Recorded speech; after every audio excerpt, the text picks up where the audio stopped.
My parents' house is also my wife's house. It's only natural for you to pay for the rebuilding of my parents' house.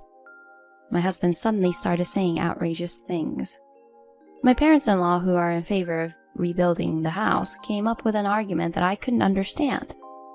Wives are supposed to understand this without having to say all this stuff, right? That's right. A wife should support her husband. If your husband says to pay for it, then do as he says.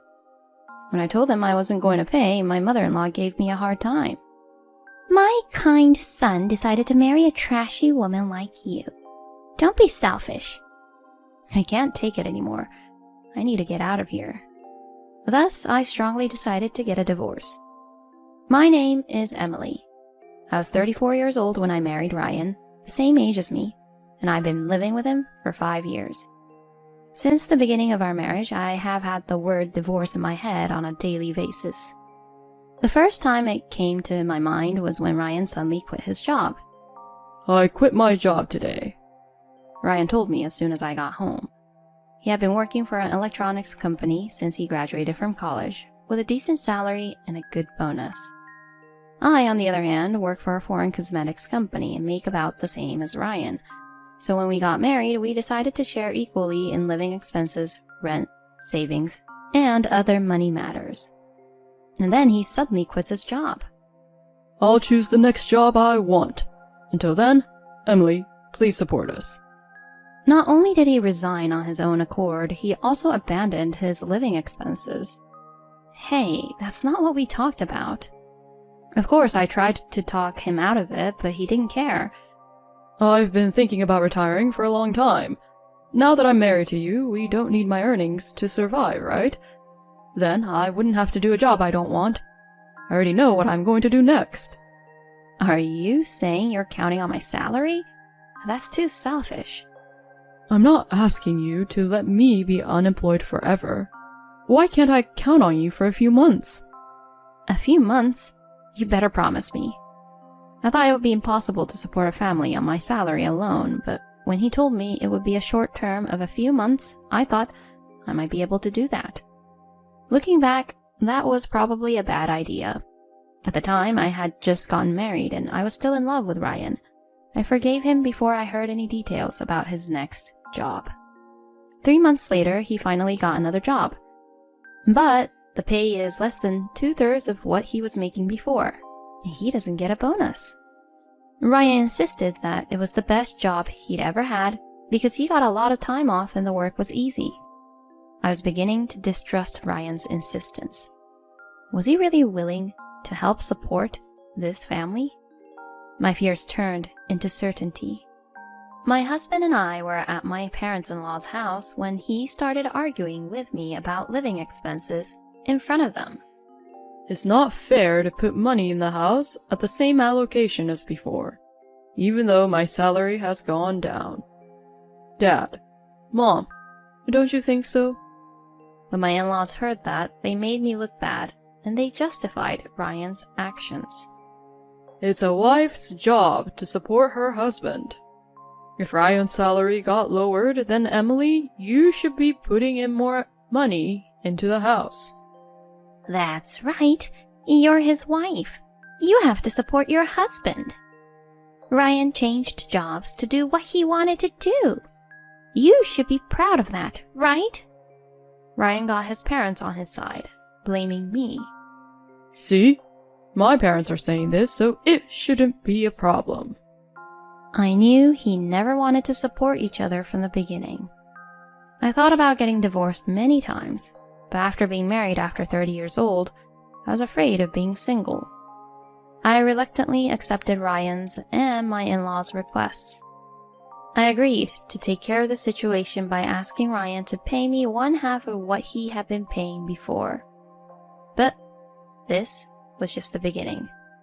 Ryan, a vain man, began to use the money we had saved together to buy things he wanted without consulting me. It seems that Ryan is a lot like his parents. His parents are just as vain as him. My mother-in-law has been a stay-at-home mom since they were married, saying that it's not very presentable to work. And my father-in-law also said it's not cool to work after retirement. So, they both live on pensions. And yet they ask me for money to live on. It's the responsibility of a child to support a parent who lives on a pension, isn't it? That's right. You're supposed to give us money. I could understand if they asked their son Ryan, but asking me, his wife? But I tolerated all of that. It would be wrong to say I tolerated it. I just didn't fight it. I was already exhausted from working and housework. After all, I had to earn the money that Ryan didn't pay. And that's not all. Ryan began to say that he was going to rebuild his parents' house. If he has some idea about where to get the funds for it, then it would be fine. But he thought, just let Emily pay for it. And all he wanted me to pay for their ideal house. When his parents heard this, their eyes lit up and they agreed with him. Eventually, they got into the swing of things and started saying, I want this and I want that. I thought, this can't go on like this. I hurriedly interrupted him. Wait a minute. I never agreed to this. How much do you think it would cost to rebuild? Ryan sighed in annoyance. My in-laws stared at me with a look of disgust on their faces. Hey, you know you're my wife, right? My parents' house is your house too. So of course, you'll pay for it to be rebuilt. And my in-laws also came after me. That's right. You should know this. You're so inconsiderate. Why can't you just say yes?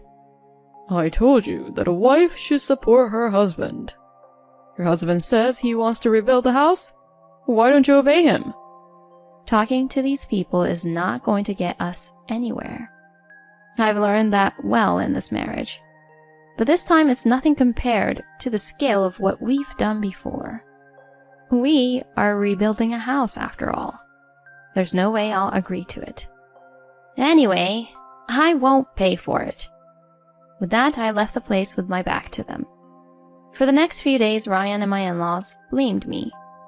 Each time my resolve to get divorced grew stronger, I was reminded that I was already over 40 years old.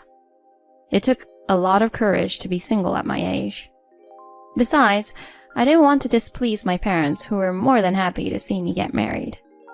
I wondered if there was any way I could get them to stop the rebuilding.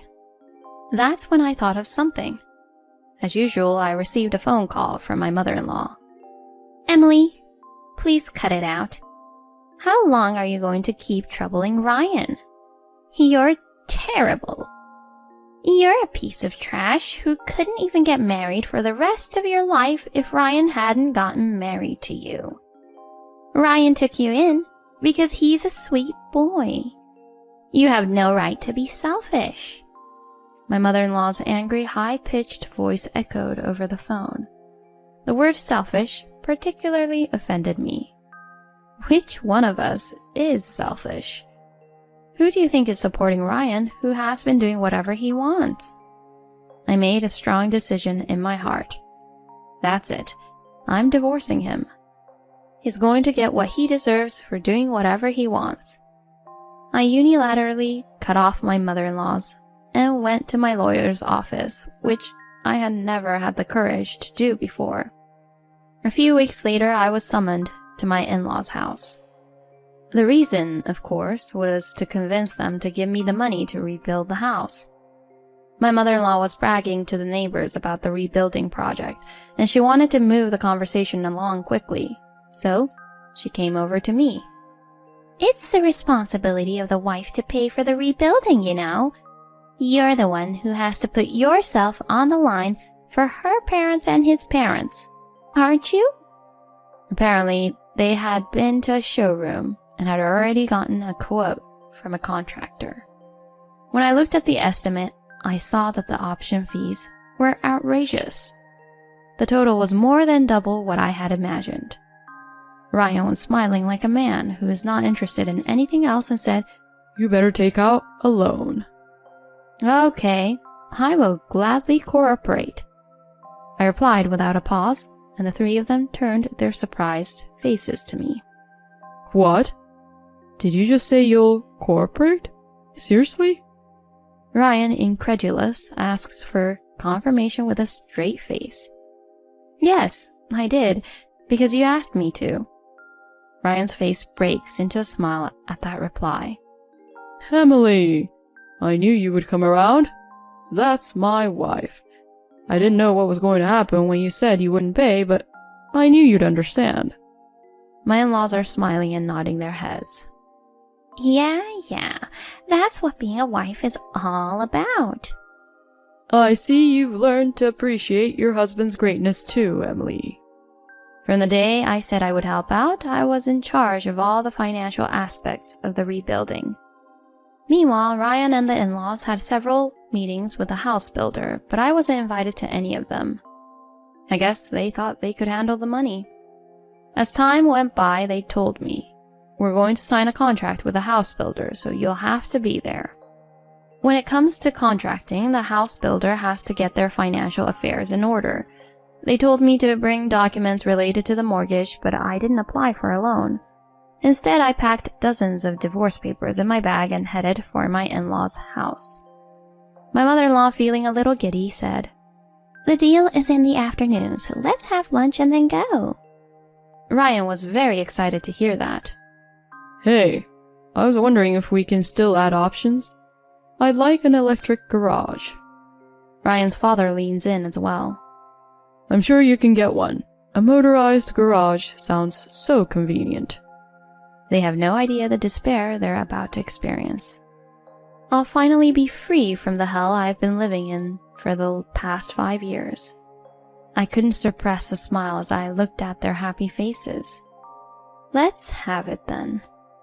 Before we get started, I have to tell you something, I said, pulling out a divorce decree from my bag. Huh? What kind of joke is this? Is this some kind of sideshow? Ryan snickered when he saw the divorce decree. Emily, you have no taste. If you're going to make a joke like that, why don't you just make a witty one about how you took out a bigger mortgage or something? He snatched the divorce decree from my hand, crumpled it up into a ball, and tossed it in the trash.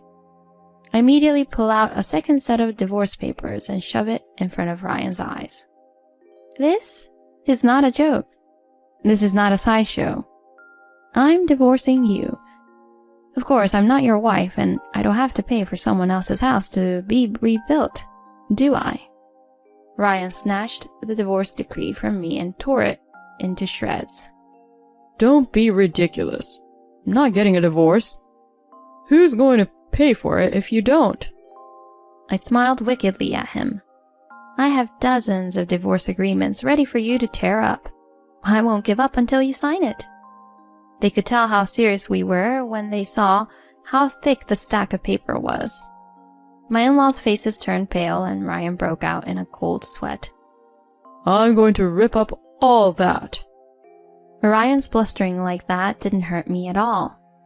Fine, then I'll take you to court. And then a scream that I couldn't even describe escaped from my mother-in-law's mouth.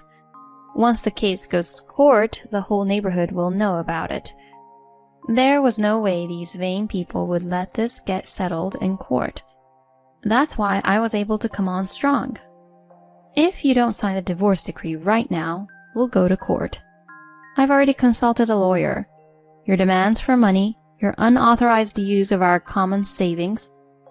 They say with this much evidence, I'll win the case. Wait a minute. But you're my wife. Ryan's scared and he began to beg. It's your job to support me and my parents. I'm sorry I took the liberty of using our mutual savings, but it's my savings too, so it should be okay to use it, right? I can't believe you still haven't changed your mind. I can't help it now, I yelled at him. I don't have any obligations to do that. Besides, you only put money in our joint savings account for the first few months. After that, it's been my money that I've been saving by myself. It's not money you're allowed to spend on your own. And then my in-laws, who had remained silent until then, intervened. Emily, please, reconsider. This is also a way for you to show your filial piety. Your money will be used to make everyone happy. Don't you think that's a wonderful thing? That's right. You can't just suddenly divorce. Let's talk about it again. Make everyone happy? What are they talking about? I could feel the blood rushing to my head and my face heating up. Are you kidding me? Everyone's happy? You only think about your own happiness. My happiness is not here. Even if we talk it out, it won't get resolved anyway, will it? I've been unhappy ever since we got married. I countered, then turned my cold gaze on Ryan. I don't care if you don't sign the papers right now. Do you really want to be the subject of neighborhood gossip for extra money and time? This comment triggered a sudden argument between the three of us. Hey, I don't want to be the subject of neighborhood gossip. This happened because you don't take better care of Emily. Mom, you used to buy clothes and shoes with Emily's money. I'm so disappointed in both of you. I can't believe I was part of a family with such terrible people. I feel ashamed of myself for not divorcing my husband sooner. The argument didn't seem to be ending, so I forced my way in. So, will you sign it or not? I told him coldly, and Ryan got teary-eyed and started to beg. Wait. Let's talk this out. Talk? There's nothing to talk about with you. Okay, enough with the rebuilding. We can start over, and I'll make sure to pay my share. Start over? With you? Are you kidding? I've been thinking that our marriage was a failure ever since our honeymoon. Oh no. Emily, please, reconsider, okay? Shut up. You're just a miser who takes his wife's money. You can go to hell along with your vain parents. Anyway, sign the papers quickly. You're no good. No divorce. Then all of a sudden my mother-in-law screamed, "Sign the papers." I don't want the neighbors to look at me funny. You need to throw away a wife who acts like this. With my mother-in-law on the verge of insanity, Ryan reluctantly signed the divorce decree. I immediately took the divorce agreement and left the house without saying a word. I heard Ryan's mosquito-like voice behind me, but I didn't look back. The divorce went through without a hitch. I had been secretly preparing to move out of the house, so the move went smoothly. The house that Ryan and I were living in was rented in his name, and the rent was deducted from Ryan's account. Even though it was his account, I was the one who paid the rent every month. Eventually, after my divorce, Ryan was unable to pay the rent, so he moved back in with his parents. After the divorce was finalized, I get alimony payments from him. In addition to the emotional distress, the money he spent without my permission and the money he gave to my in-laws amounted to quite a bit of money. The in-laws are the ones who care most about what others think of them. The fact that their son is divorced has caused them a lot of damage. They didn't want to make things worse than they already were, so they paid the amount of money I asked for without complaint. Of course, they don't have much money because their son has a small income and they are an elderly couple living on a pension. As a result, they ended up in debt. They are still living in the rundown house. My parents-in-law have been working part-time and Ryan has started working the night shift at his job. I, on the other hand, have returned home to live peacefully with my parents. My mother and father were surprised at first, but when I told them the reason, they welcomed me warmly. From now on, I'm going to take good care of my parents, which I haven't been able to do until now.